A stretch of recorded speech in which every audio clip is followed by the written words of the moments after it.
మిత్రులందరికీ శుభ సాయంత్రం. ఈ మధ్య సెలవుల్లో యూట్యూబ్లో కొన్ని సినిమాలు చూడటం జరిగింది. వాటిల్లో నాకు నచ్చిన సినిమాలు శ్రీ చిత్తూరు వి నాగయ్య గారు నటించినటువంటి త్యాగయ్య, రామదాసు, యోగి వేమన, అలాగే భక్త పోతన ఇత్యాదిగా ఉన్న చిత్రాలని ఇష్టంగా చూడటం జరిగింది. దాదాపుగా ఆ చిత్రాలన్నీ ఒకటికి రెండు సార్లు చూసినవే అయినప్పటికీ మళ్ళీ మళ్ళీ చూడాలనిపించేంత గొప్ప నటన, గొప్ప కథాంశము, మహా వ్యక్తుల గురించిన జీవిత విశేషాలు ఉంటాయి కనుక మళ్ళీ మళ్ళీ చూడాలనుకోవడం. అలా చూసినవే ఈ సెలవుల్లో భక్త పోతన ఇత్యాది చిత్రాలు. త్యాగయ్యగా నటించినటువంటి నాగయ్య గారు కూడా మహానటులు. మరి వారు చలనచిత్ర సీమలోనే మొట్టమొదటి తరంలో ఉన్నవారు. భగవత్ ప్రసాదం మూలానే వారు ఎంతో బాగా పేరు తెచ్చుకోవటం కూడా జరిగింది. వీరి నేపథ్యం చూస్తే 1904లో వీరు జన్మించటం, ఇక్కడ గుంటూరు జిల్లాలోనే రేపల్లెలో వారి జన్మ తీసుకోవటం జరిగింది. తల్లిదండ్రులకి వరుసగా పిల్లలు పుట్టిపోవడంతో నాగప్రతిష్ఠ చేస్తే సంతానం నిలుస్తుందనే వాడుక మాట వెనకటి రోజుల్లో నమ్మేవారు. ఆ సందర్భంగానే వారు నాగప్రతిష్ఠ చేయటం, అప్పుడు జన్మించినటువంటి శ్రీ నాగయ్య గారికి నాగేశ్వరం అని పేరు పెట్టుకున్నారు. ఉప్పలదడియం నాగేశ్వరం గారు అని. సరి పెరుగుతున్న కొద్దీ దారిద్ర్య బాధలు ఆ రోజుల్లో ఎక్కువగానే ఉండేవి. మరి అందువల్ల అమ్మమ్మ గారు తన ఊరు తీసుకెళ్ళి చిత్తూరు దగ్గర ఉన్నటువంటి ఊళ్ళో ఈయనని పెంచడం జరిగింది. చిత్తూరులో పెరుగుతున్న తర్వాత వీరికి కొంత చిన్న చిన్న పరిచయాలు అవి జరగటం, అలాగే పెద్దగా చదువు అవ్వకపోవడం, సంగీతం అంటే బాగా ఇష్టం ఉండటం, సంగీత సభలకి వాటికి వెళ్ళి కచేరీలకి వాటికి వెళ్ళి ఆస్వాదించి బాగా సంతోషపడి తాను కూడా నేర్చుకోవాలనే తపన ఉన్నటువంటి నాగయ్య గారు హార్మోనిస్ట్ రిపేర్ ఒక ఆయన ఉంటే ఆయన దగ్గరికి వెళ్ళి సంగీతం నేర్చుకోవడం, అంటే ఏదో రకంగా కొంత పరిచయం ఏర్పరచుకోవడం అన్నది అప్పటి నుంచే మొదలుపెట్టేవారు, చిన్నతనం నుంచే. తర్వాత చిత్తూరులోనే వారు పూర్తిగా తిరుపతి, చిత్తూరు ఈ ప్రాంతాల్లోనే వారు సెటిల్ అవ్వటం మూలన వారిని చిత్తూరు వి నాగయ్య అనే పేరుతోనే పిలిచేవారు. ఆయన చాలా కష్టాలు పడ్డారు, సంసారం నిలుపుకోవడానికి కూడా చాలా కష్టపడ్డారు. మరి వారికి వివాహం అయింది, భార్య చనిపోవడం, కాన్పు సమయంలో కష్టమయ్యి ఆ తర్వాత ఇంకొక వివాహం జరగటం, అప్పుడు కూడా అలాగే జరగటం, కాన్పులు అవి పోవడం, భార్యలు మరణించటం, ఇలాంటి ఒక వ్యక్తికి జీవితంలో రాకూడని కష్టాలు ఎన్ని ఉంటాయో అన్నీ వారు చవి చూడటం జరిగింది. ఒక రకంగా ఈ ఇహలోక విషయాలకి ఆయన మనస్తాపం చెంది అరుణాచలం వెళ్ళిపోయి రమణ మహర్షి ఆశ్రమంలో కూడా కొద్ది కాలం ఉండి అక్కడ మనశ్శాంతిని పొందాలని ప్రయత్నం చేస్తూ అక్కడే ఉండి కొన్ని నెలలు మరి అక్కడ ఉన్నటువంటి అంటే తన సంగీతం మీద అభిమానాన్ని మాత్రం ఎక్కడున్నా పోగొట్టుకోలేదు. అక్కడ ఉన్నటువంటి ఫారినర్స్, మామూలుగా రమణ మహర్షి భక్తుల్లో ఫారినర్స్ చాలామంది ఉంటారు, వాళ్ళందరూ వచ్చి ఇక్కడ ధ్యానం చేసుకోవడం చేస్తూ ఉంటారు.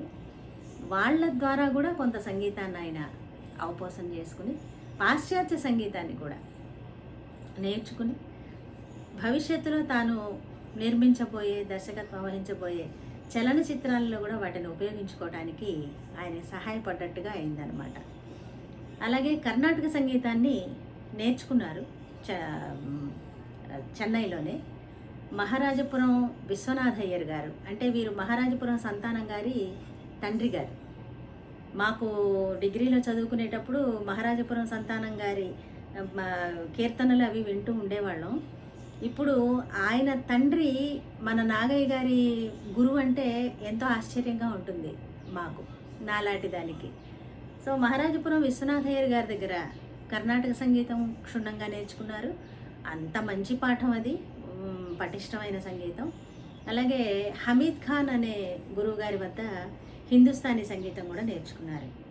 అలాగే పాశ్చాత్య సంగీతాన్ని కూడా కొంతలో కొంత అభ్యసించి దానిని కూడా ఉపయోగించుకుని తన సినిమాలకి మంచి ఖ్యాతిని పొందినటువంటి మహామనిషి ఈ నాగయ్య గారు. ఇక వీరు తీసిన సినిమాలు, పాడిన పాటలు, హెచ్ఎంవి వాళ్ళకి ఇచ్చిన రికార్డ్స్ కోకొల్లలు. హెచ్ఎంవి వారైతే వీరిని ఆదరించి వీరి గాత్రానికి ముగ్ధులయ్యి ఎన్నో రికార్డ్స్ నాగయ్య గారితో పాడించి విడుదల చేశారు. అలాగే సుబ్బలక్ష్మి గారు, ఎంఎస్ సుబ్బలక్ష్మి గారు కూడా, అమ్మ కూడా వచ్చి హెచ్ఎంవి రికార్డ్స్ పాడుతూ ఉండేవారట. అప్పటికి ఆవిడ వయసు 10 ఏళ్ళు. అలాగే ఇక వీరి సినిమాల దగ్గరకు వస్తే త్యాగయ్య సినిమాకి ప్రత్యేకంగా చెప్పుకోవాలి. త్యాగయ్య సినిమా తీయమని చాలామంది, నటించమని చాలామంది ప్రోత్సహించటం చేయటంతో తాను త్యాగయ్యగా నటించాలి గనక ఎలా నటించాలి, ఎట్లా ఆయన గురించి తెలుసుకోవాలి అనే భావనతో వీరు తంజావూరు సరస్వతి మహల్ లైబ్రరీకి వెళ్ళి త్యాగరాజస్వామి వారి గురించిన పుస్తకాలన్నీ చదివి నోట్స్ రాసుకుని అది ఒక కథా వస్తువుగా తయారు చేసుకుని తిరిగి రావటం జరిగింది. అలాగే తిరువారూరులో ఉన్నటువంటి త్యాగరాజు గారి సమాధి దగ్గర కొద్ది రోజులు ఉండి ఉపవాస దీక్ష చేసి ధ్యానంలో కూర్చుని ఆయన గొప్పతనాన్ని తెలుసుకుని ఇలా మనం చెయ్యాలి అనేది ఆయన నిర్ణయించుకుని రావటం జరిగింది. మరి త్యాగరాజస్వామి ఆశీస్సులు ఉన్నట్టే ఆ సినిమాలో త్యాగయ్య గారిలాగా అద్భుతంగా నటించడం కూడా, అత్యంత సహజంగా నటించడం కూడా జరిగింది. ఇక 101 కాసులతో, బంగారు నాణ్యాలతో వారికి చక్రవర్తి గారు, మహారాజులు ఆయనకి అభిషేకం చేశారు ఆ రోజుల్లో. తర్వాత శాలువలు కప్పారు, బంగారు నాణ్యాలతో అభిషేకం చేశారు, గజారోహణం చేశారు. ఈ సినిమా కానీ అభినవ త్యాగరాజు అనే బిరుదు కూడా ఆయనకి ఇవ్వటం జరిగింది. అంటే అంత ఖ్యాతిని ఆయన సంపాదించుకున్నారు. అలాగే యోగి వేమన చిత్రానికి కూడా మరి ఎంతో శ్రద్ధగా తాను చేయటం జరిగింది. అలాగే భక్త రామదాసు చిత్రాన్ని కూడా చిన్నప్పటి నుంచి అమ్మ వాళ్ళ దగ్గర వినేటటువంటి పాటలు, అలాగే కొన్ని సేకరించినవి, ఇవన్నీ వాటిని స్టడీ చేసి రామదాసు సినిమాని ఆయన తీయటం జరిగింది, నటించడం కూడా జరిగింది. అందులో ఇంకా గొప్ప విషయం ఏంటంటే కబీరు పాత్రకి రఫీ గారితో పాడించడం. రఫీ గారు అద్భుతమైన గాత్రం కలిగినటువంటి హిందుస్థానీ గాయకుడు, అలాగే సినిమా నేపథ్య గాయకుడుగా బాగా పేరు తెచ్చుకున్నటువంటి మహమ్మద్ రఫీ గారిని కబీరు పాత్రకి పాటలు పాడించారు. అందులో రామదాసు గారు చిత్రంలో హిందుస్థానీ మీద ఆయనకున్న పట్టు వల్ల రఫీ గారితో చక్కని రాగాలలో ఆయనే కంపోజ్ చేసి రామదాస్ చిత్రంలో పాడించారు. అలా సినిమాల వైపు మళ్ళాక ఆయనకి ఇంకా వెన్నుదిరిగి చూసుకోకుండా చాలా ఖ్యాతిని తెచ్చిపెట్టిన సినిమాలు చాలా చేశారు. అలాగే నా ఇల్లు అనే సినిమాలో బాలసరస్వతి గారితో అదిగదిగో గగన సీమ అందమైన చందమామాడెనోయి, అదిగదిగో గగన సీమ అందమైన చందమామాడెనోయి, ఇదిగిదిగో తేలి తేలి చల్లనైన పిల్లగాలి ఆడెనోయి, సరిగమ పదనిస సాదాప మరిగమరిస అదిగదిగో గగన సీమ. ఈ పాట మా అమ్మ వినిపిస్తూ ఉండేవారు పాడి. అటువంటి అద్భుతమైన పాటలు కూడా చేశారు ఆయన. అలాగే భాగ్యలక్ష్మి చిత్రంలో 45లో వచ్చింది అది. భాగ్యలక్ష్మి చిత్రంలో మనకి నవరాగమాలిక వర్ణం, అది మొట్టమొదట నేను చూసిన వీడియోలో నాకు చాలా ఆశ్చర్యం కలిగించింది, ఆనందం కూడా కలిగించింది. టంగుటూరి సూర్యకుమారి గారు ఉన్నారు, అలాగే ఎంతోమంది ఆడవాళ్ళు, అందరూ ఆడవాళ్ళ ఇన్స్ట్రుమెంట్స్ వాయించిన వాళ్ళు ఆ పాటకి. నాగయ్య గారు జలతరంగం, వయలిను, వీణ, మృదంగం, తంబూర ఇత్యాది వాయిద్యాలతో సహా ఆ పాట నడుస్తూ ఉంటుంది. చాలా అద్భుతంగా ఉంటుంది భాగ్యలక్ష్మి చిత్రంలో.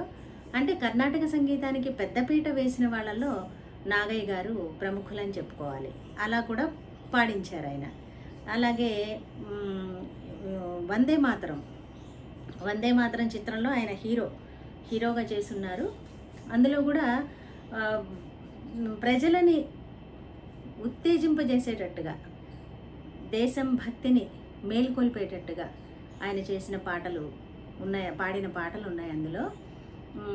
భారత యువక కదలరా, భారత యువక కదలరా, నవయువ భారత విధాయక, భారత యువక కదలరా, ఇలాంటి బృంద గీతాలు.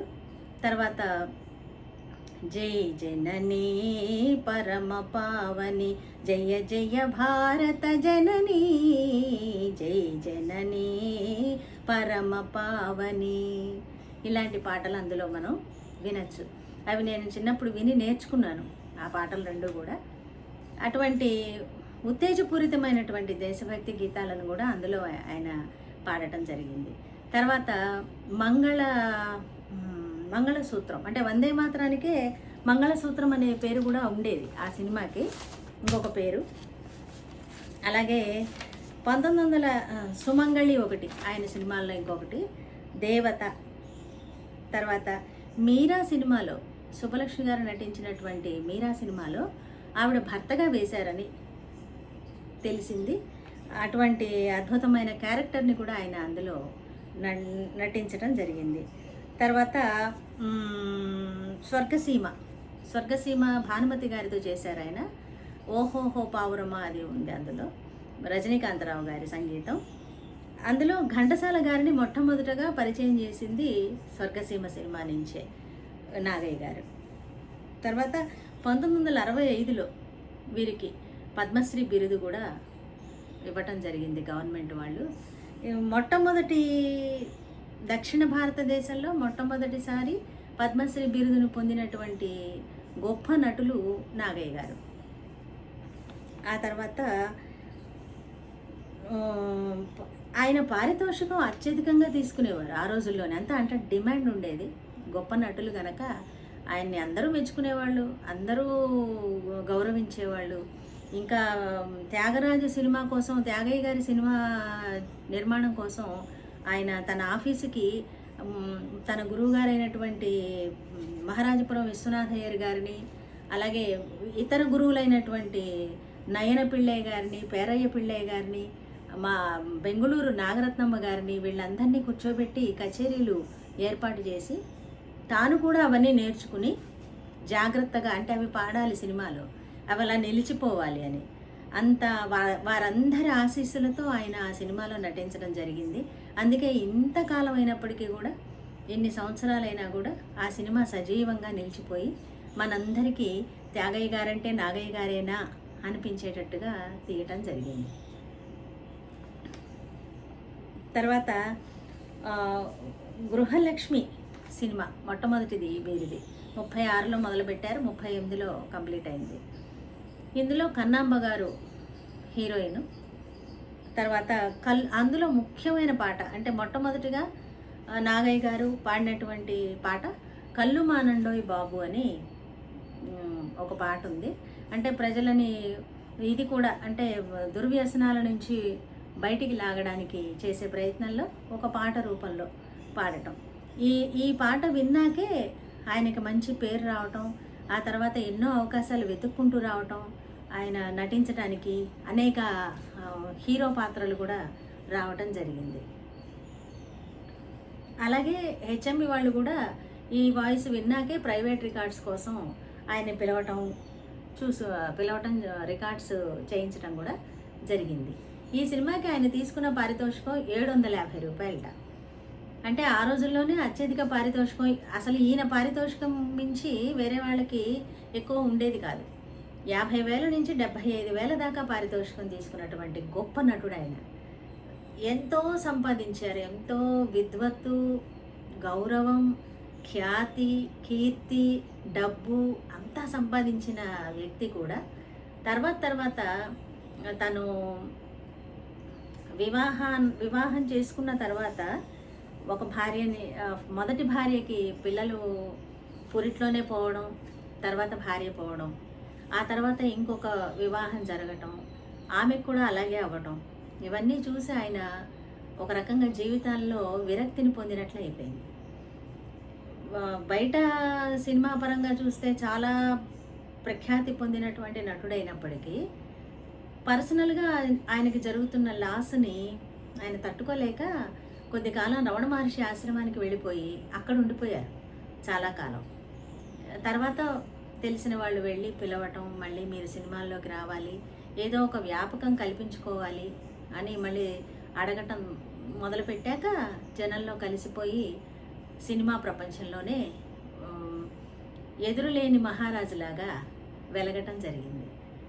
అటువంటి ఎంతో సంపాదన, లక్షల్లో సంపాదించినటువంటి సంపాదన అంతా కూడా ఆయన తర్వాత క్రమేపీ కర్పూరంలా కరిగిపోయి అడిగిన వారికి అడిగినట్లుగా దానాలు ఇవ్వటం, తిరిగి తీసుకోకపోవటం, అలాగే ఒక స్టూడియో కట్టించడానికి అడ్వాన్సులు ఇవ్వటం లక్షల్లో, అది మళ్ళీ వాళ్ళు ఆ స్టూడియో ఆగిపోయినా, ప్రజోపకరమైన పనులు ఆగిపోయినా ఆ అడ్వాన్స్లు మళ్ళీ రిటర్న్ ఇవ్వకపోవడం, ఇలా 2-3 చోట్ల ఆయన డబ్బులన్నీ పెట్టుబడి పెట్టి అవి వెనక్కి రాక తన ఆస్తిని అంతా పోగొట్టుకోవడం జరిగింది. చివరి దశలో ఒక రకంగా దరిద్రాన్ని అనుభవించారు. కాకపోతే ఆర్థికంగా ఎంత దరిద్రం అనుభవించినా ఉన్నతంగా బతికిన వ్యక్తి సమాజంలో, సినిమా చరిత్రలో తనకంటూ ఒక పుటని సంపాదించుకుని ఏర్పరచుకుని దాని మీద సువర్ణాక్షరాలతో ఉప్పలదడియం చిత్తూరువి నాగయ్య అని రాయించుకోగలిగిన జీవితాన్ని ఆయన గడిపారు గనక ఇక ఇవన్నీ పక్కన పెట్టేస్తే ఆయన గొప్పతనమే మనం చెప్పుకోవడానికి మిగిలింది. అటువంటి ఉత్తమమైన నటులు, మహోన్నతమైన నటులు. మరి నాగయ్య గారి గురించి ఇప్పటికి ఈ విశేషాలు. Thank you.